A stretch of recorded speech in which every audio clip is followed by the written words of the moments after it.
Salam sejahtera. Izin memperkenalkan diri. Saya Taruna Ade Primamiala, program studi D4 Teknologi Rekayasa Bandar Udara. Ingin menjelaskan tentang Artificial Intelligence. Mohon izin Ibu Destu Amelia STMS ASM untuk saya menjelaskan tentang Artificial Intelligence. Artificial Intelligence adalah kecerdasan buatan yang tercipta berkat kecanggihan teknologi.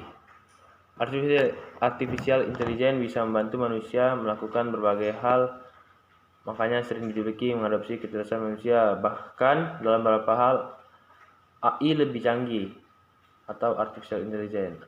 Artificial Intelligence bisa berbentuk gadget, robot, atau hanya software. Enggak semua teknologi yang cerdas disebut AI. Inovasi dan teknologi yang sudah biasa namun seperti kalkulator dan kamus elektronik nggak termasuk AI. Sementara mobil yang bisa menyetir sendiri atau self-driving car, drone canggih, robot yang bisa mengoperasikan seluruh pabrik tanpa manusia merupakan AI. Ini contoh gambar AI.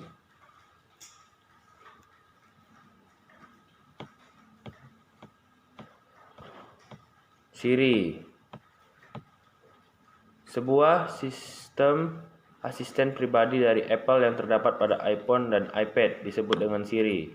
Asisten pribadi ini berupa suara seorang wanita yang dapat diaktifkan dengan suara yang ramah dan mampu berinteraksi secara langsung dengan rutinitas sehari-hari. Siri akan membantu Anda dalam hal pengiriman pesan, membuka aplikasi, menemukan informasi, menambah acara ke kalender, memberi suatu arahan, hingga membuka panggilan suara secara otomatis. Siri ini juga telah menggunakan sistem mesin yang canggih dan mampu memperoleh pertanyaan sekaligus memahaminya dengan baik. Ini contoh Siri. 2. Tesla. Bukan hanya terdapat pada smartphone saja, tapi mobil juga telah memiliki teknologi kecerdasan buatan ini.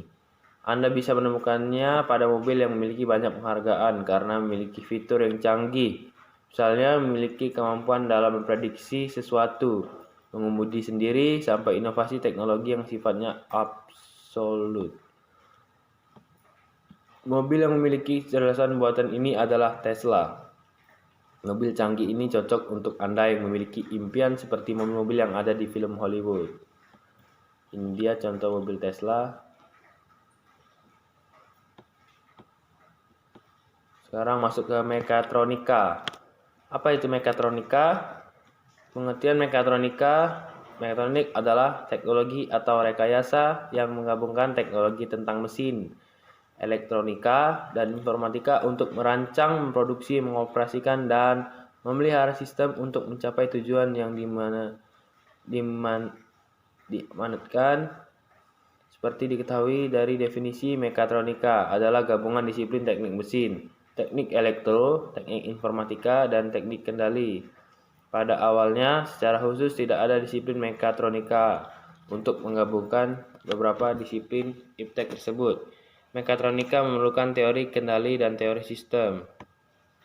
Contoh, satu sistem rem ABS. ABS adalah singkatan dari Anti-Lock Braking System, adalah salah satu penerapan mekatronika yang umum digunakan dalam bidang otomotif.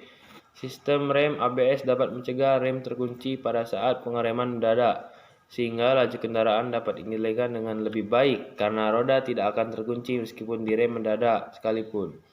Komponen utama dari sistem rem ABS adalah sensor kecepatan. Sensor kecepatan yang terletak pada setiap roda ataupun diferensial dalam beberapa kasus menyampaikan informasi kepada ABS ketika roda hendak dikunci. 1. Katup. Di setiap rem pada jalur pengereman terdapat sebuah katup yang dikendalikan oleh ABS. Dalam beberapa sistem, katup tersebut memiliki 3 posisi. Posisi 1. Katup dalam keadaan terbuka dan tekanan dari master silinder diteruskan langsung ke rem. Posisi 2. Katup menghalangi jalur pengereman dan mengisolasi rem dari master silinder. Hal ini bertujuan untuk mencegah bertambahnya tekanan saat pengemudi menginjak pedal rem lebih dalam. 3. Posisi 3. Katup melepaskan sebagian tekanan dari rem. 2. Pompa. Pompa berfungsi mengembalikan tekanan yang dilepaskan oleh katup pada jalur pengereman. 3. Controller. Controller adalah sebuah komputer. Komponen tersebut mengawasi sensor kecepatan dan mengendalikan katup. Controller memantau sensor kecepatan sepanjang waktu menunggu penurunan kecepatan putaran roda yang tidak bisa dalam kondisi normal pada kecepatan sekitar 100 km per jam. Sebuah mobil membutuhkan waktu sekitar 5 detik untuk berhenti sepenuhnya. Namun, waktu yang dibutuhkan roda untuk berhenti berputar hingga terkunci kurang dari 1 detik. Contoh kedua, mekatronik. Otomasi industri dengan robotic arm. Robotik manufaktur yang paling umum adalah lengan robot atau yang disebut robotic arm. Sebuah lengan robot yang terdiri dari 7 segmen logam tergabung dengan sendi. Komputer mengendalikan robot dengan menggerakkan step motor individual yang terhubung ke setiap sendi. Bagian yang lebih besar menggunakan hidrolik atau pneumatik. Tidak seperti motor biasa, step motor bergerak secara bertahap dengan sangat tepat. Hal ini memungkinkan komputer untuk mengontrol perpindahan robotic arm dengan sangat tepat. Mengulangi persis gerakan yang sama berulang-ulang. Robot ini menggunakan sensor gerak untuk memastikan bergerak dalam jumlah yang tepat. Masuk ke pengertian hardware input, hardware output, CPU, main memory, dan hard disk. Pertama, saya akan menjelaskan tentang hardware input. Hardware input adalah perangkat yang digunakan untuk memasukkan data ke komputer.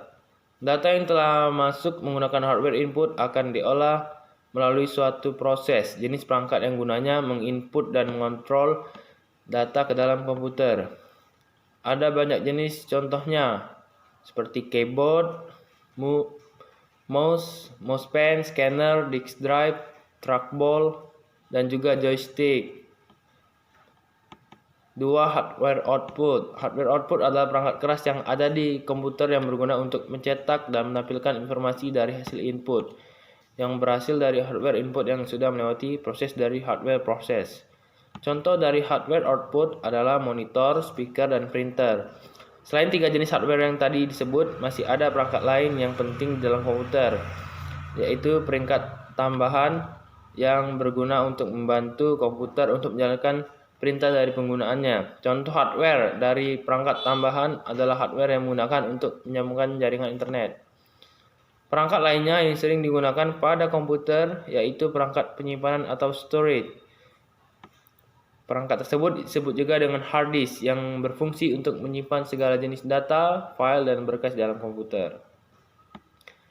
3. Prosesor atau CPU. Contoh hardware yang pertama yaitu Central Processing Unit atau CPU, yaitu komponen yang berupa chip yang mempunyai bentuk segi empat. CPU sebagai pengendali proses kerja dari komputer dan dibantu oleh komponen lainnya. CPU berfungsi sebagai mengatur semua instruksi program yang ada pada komputer dan juga untuk tempat mengelola segala aktivitas yang terjadi di dalam komputer. CPU juga sering disebut sebagai otaknya komputer. 4. Main memory.